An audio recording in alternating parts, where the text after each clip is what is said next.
Tally Prime की इस video series के आज के अध्याय में हम आपको बताएंगे कि सोर्स डॉक्यूमेंट्स क्या हैं और टेली प्राइम में इनका क्या उपयोग है। इसके पहले वाली 3 वीडियोस में हमने आपको क्रमशः सिंगल लेजर बनाना, मल्टीपल लेजर्स बनाना और लेजर को ऑल्टर और डिलीट करना बताया था। आइए अब आगे चलते हैं। अभी तक हमने टेली की कुछ वीडियोस में जो बताया उसमें मुख्य है नई कंपनी और लेजर्स बनाना। अब इसके बाद सबसे महत्वपूर्ण काम है ट्रांजैक्शंस रिकॉर्ड करने का। अकाउंटिंग के प्रोसेस में सबसे पहले आपको ट्रांजैक्शंस पहचानना होते हैं और उसके बाद उन्हें रिकॉर्ड करना होता है। ट्रांजैक्शन रिकॉर्ड करने के लिए कुछ आधार चाहिए होते हैं जिनसे ये सिद्ध हो सके कि ट्रांजैक्शन हुआ है। यानी ट्रांजैक्शन रिकॉर्ड करने के लिए हमें कुछ प्रमाण की जरूरत होती है और ये प्रमाण ही सोर्स डॉक्यूमेंट्स कहलाते हैं। सरल शब्दों में कह सकते हैं कि सोर्स डॉक्यूमेंट्स की जरूरत हमें व्यवसाय या व्यापार में ट्रांजैक्शन के सबूत के रूप में होती है और इन्हीं के आधार पर टेली में ट्रांजैक्शंस रिकॉर्ड किए जाते हैं। इन डॉक्यूमेंट्स में ट्रांजैक्शन से संबंधित डिटेल्स होती हैं, जैसे लेन देन की तारीख, उससे जुड़ी पार्टियों, सामान, राशि आदि का विवरण इत्यादि। तो आइए देखते हैं टेली में ट्रांजैक्शन रिकॉर्ड करने के लिए कौन कौन से सोर्स डॉक्यूमेंट्स की जरूरत होती है। इनमें सबसे पहले है बिल या इनवॉइस। जब कोई व्यापारी किसी खरीदार को उधार माल बेचता है तो वो सेल्स इनवॉइस बनाता है। नमूने के लिए हम आपको एक बिल दिखा रहे हैं। इसमें खरीदार का नाम, पता, जो माल बेचा है उसकी डिटेल्स, उसका अमाउंट और पेमेंट कंडीशन इत्यादि लिखी होती है। खरीदार के लिए ये खरीदी का सबूत है और इसके आधार पर वो अपने यहाँ उधार खरीदी का ट्रांजैक्शन रिकॉर्ड करता है। दूसरा है कैश मेमो या कैश इनवॉइस। जब कोई व्यापारी किसी खरीदार को नकद माल बेचता है तो वो कैश मेमो या कैश इनवॉइस बनाता है। नमूने के लिए हम आपको एक कैश मेमो दिखा रहे हैं। इसमें कई बार खरीदार का नाम और पता होता है और कई बार नहीं। उसके स्थान पर सिर्फ कैश लिखा होता है। साथ ही जो माल बेचा जाता है उसकी पूरी डिटेल, उसका अमाउंट इत्यादि लिखा होता है। खरीदार के लिए ये नकद खरीदी का सबूत है। इसके आधार पर वो अपने यहाँ नकद खरीदी का ट्रांजैक्शन रिकॉर्ड करता है। तीसरा डॉक्यूमेंट है रिसीट यानी रसीद।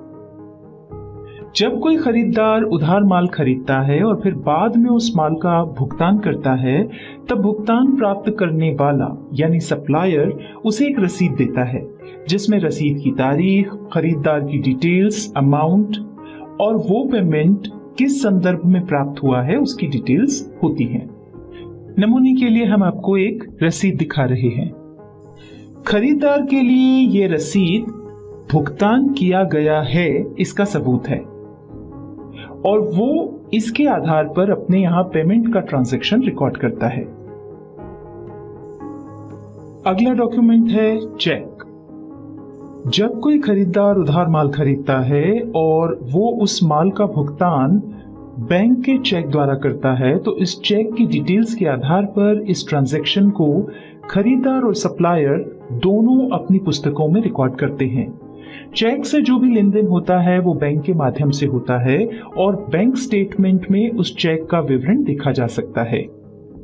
नमूने के लिए हम आपको एक चेक दिखा रहे हैं। अगला है क्रेडिट नोट यानी सेल्स रिटर्न। जब कोई खरीदार खरीदा हुआ माल सप्लायर को पूरा या आंशिक रूप से यानी कि कुछ मात्रा में वापस करता है तो सप्लायर उस ट्रांजैक्शन को रिकॉर्ड करने के लिए अपने यहाँ क्रेडिट नोट बनाता है और यही क्रेडिट नोट माल वापस प्राप्त हुआ इसके सबूत के रूप में खरीदार को देता है। इसी तरह कई बार खरीदार माल से संबंधित कोई शिकायत करता है और यदि सप्लायर उन शिकायतों से सहमत होता है तो खरीदार को कुछ छूट प्रदान करता है और इस प्रकार की छूट के लिए भी सप्लायर क्रेडिट नोट बनाकर खरीदार को देता है। क्रेडिट नोट में खरीदार की डिटेल्स के साथ ही माल की डिटेल्स या छूट का कारण और अमाउंट लिखा जाता है। इसके बाद है डेबिट नोट यानी परचेज रिटर्न जब कोई खरीदार खरीदा हुआ माल सप्लायर को पूरा या आंशिक रूप से वापस करता है तो खरीदार इस वापसी के ट्रांजैक्शन को अपने यहां रिकॉर्ड करने के लिए डेबिट नोट बनाता है। साथ ही वो जो माल वापस कर रहा है उसके साथ ये डेबिट नोट सप्लायर को भी भेजता है। कई बार खरीदार जब सप्लायर को माल खराब होने की शिकायत करता है और सप्लायर उस नुकसान की भरपाई के लिए कोई अमाउंट निश्चित करता है तो उसके लिए भी खरीदार अपने यहां डेबिट नोट बनाता है और सप्लायर को भी भेजता है। डेबिट नोट में सप्लायर की डिटेल्स के साथ माल की डिटेल्स या छूट का कारण और अमाउंट भी लिखा होता है। वास्तव में डेबिट नोट और क्रेडिट नोट एक दूसरे के पूरक हैं। खरीदार के लिए जो डेबिट नोट है वो सप्लायर के लिए क्रेडिट नोट है और इसी तरह यदि किसी कारण से सप्लायर डेबिट नोट इशू करता है तो वो खरीदार के लिए क्रेडिट नोट होता है। जीएसटी लॉ आने के बाद अब डेबिट नोट और क्रेडिट नोट में वो सभी डिटेल्स देना जरूरी है जो आप इनवॉइस में देते हैं। इस वीडियो सीरीज में आगे हम डेबिट नोट व क्रेडिट नोट को अच्छे से समझाएंगे। अगला डॉक्यूमेंट है वाउचर। वाउचर अकाउंटेंट द्वारा बनाया जाता है और उस पर व्यापार या व्यवसाय के स्वामी या जो भी जवाबदार व्यक्ति है उसके साइन करवाए जाते हैं। इससे यह कंफर्म होता है कि साइन करने वाले को वाउचर के पूरे विवरण की जानकारी है। वाउचर में जिसे भुगतान किया गया है उसकी डिटेल्स, किस कारण से भुगतान किया गया है उसकी डिटेल्स और अमाउंट की डिटेल्स होती हैं। तो अभी आपने देखा कि सोर्स डॉक्यूमेंट्स क्या हैं और ये कितने प्रकार के होते हैं। साथ ही आपने ये भी जाना कि बगैर सोर्स डॉक्यूमेंट के आप टैली में ट्रांजैक्शन रिकॉर्ड नहीं कर सकते। इसके बाद वाली वीडियो में हम आपको बताएंगे कि टैली में ट्रांजैक्शन रिकॉर्ड करने के लिए वाउचर्स क्या होते हैं और किस वाउचर का उपयोग किस तरह के ट्रांजैक्शन के लिए किया जाता है।